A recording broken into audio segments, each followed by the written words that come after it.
Welcome to Abstractness. In this video, I will show you how can you check hard disk health status in Windows.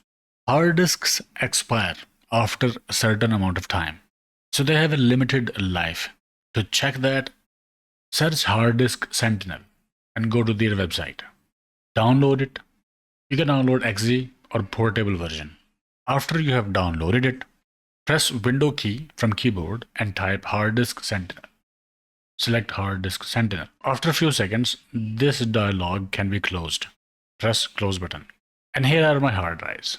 For SSD, it is showing 91% health. And for SSD, it's showing 100% health.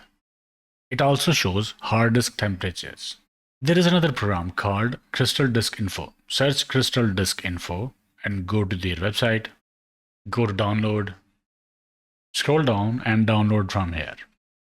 After the program is downloaded, run the program and it will display health status of hard disk and temperature like this.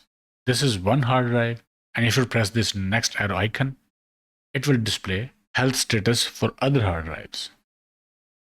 Using more than one program is better to get the accurate idea. Okay, I hope it helped. Like, share, subscribe, and I will see you in the next one.